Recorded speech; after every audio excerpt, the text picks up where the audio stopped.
Hey y'all, welcome to Prayer Notes. I am Tiffany. So if you are new here, welcome. I'm really glad that you came. So today, y'all, we're going to be talking about anger. And you know how we do. We got to start with the verse. Today it's going to be Luke 17, verses 1 through 4. He said to his disciples, hard trials and temptations are bound to come, but too bad for whoever brings them on. Better to wear a concrete vest and take a swim with the fishes than give even one of these dear little ones a hard time. Be alert. If you see your friend going wrong, correct him. If he responds, forgive him, even if it's personal against you, and repeat it 7 times through the day. And 7 times he says, I'm sorry. I won't do it again. Forgive him. Y'all, it's better said than done. But it's okay. So I read recently, it's either I heard it on a podcast or I read it, but the second I heard it, I wrote it down. And it says, our task is not to eliminate the possibility of offense, but to prepare ourselves to handle it when it arises. And for me, I'm so angry. I'm angry that I have a bad relationship with one of my siblings and we don't talk, and it's so sad to me that we are not connected, and it's no fixing it, at least not in like the foreseeable future. And it is what it is. I made peace with that, but it does anger me, and I'm enraged sometimes. Like, how could you not want to be a part of our lives? How dare you? And it's just engulfs me at times. I just want to, you know, yeah, you know. But I'm also angry at my, not so much my, well, my parents as a whole, yes, at times, but I have a parent with an addiction, so to see someone go through that and then never wanting to get therapy and really work through it and really focus on their personal development and see why that is, yeah, it angers me to my core. I'm like, what in the world? How can you go through this all the time, every day, month after month, year after year, and since your childhood and never want to talk to someone to handle it? It just angers me. But again, I try my hardest to let it go. And you'll hear that a lot throughout these podcasts or sermons or whatever I'm doing, my evangelizing. And I used to have a really hard time letting things go. I used to want to be a people pleaser, not in the sense of um, like doing stuff that I shouldn't be doing for people, but in the sense of um, not letting people go fast enough.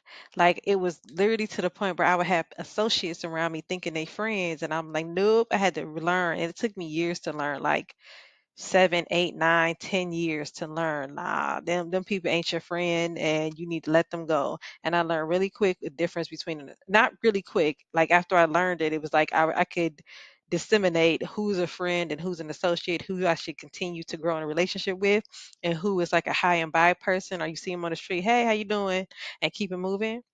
So I had to learn that. But I'm also, y'all, I'm angry with myself. I'm constantly hard on myself. I'm telling you, I am my own worst enemy at times, from overspending to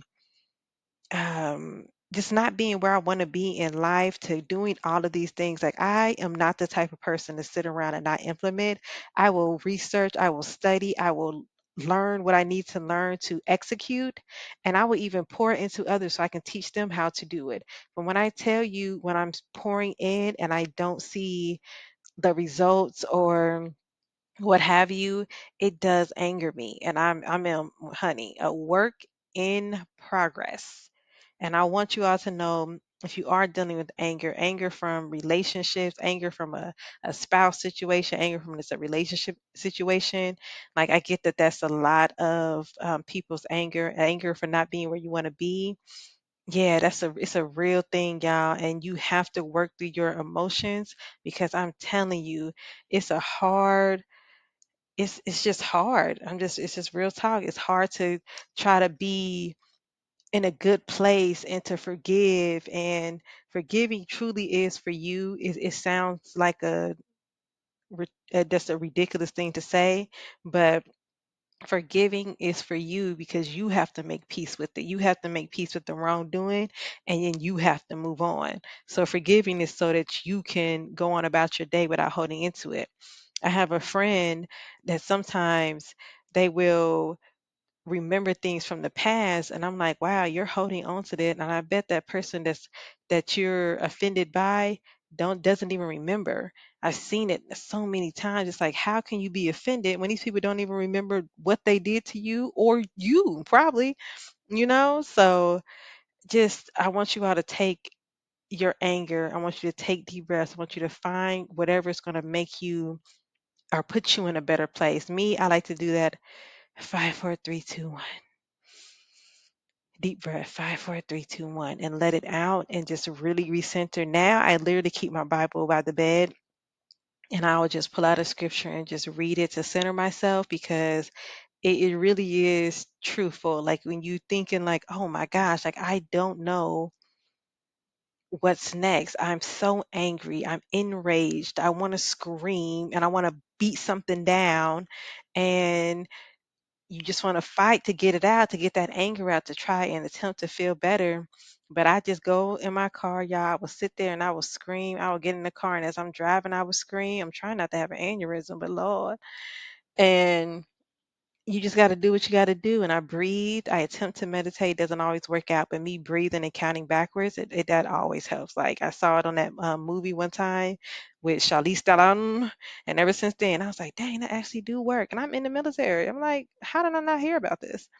But it was a really good, just a way for me to cope, I guess. But also therapy, and just doing what I got to do to live and not survive, to thrive and not just exist.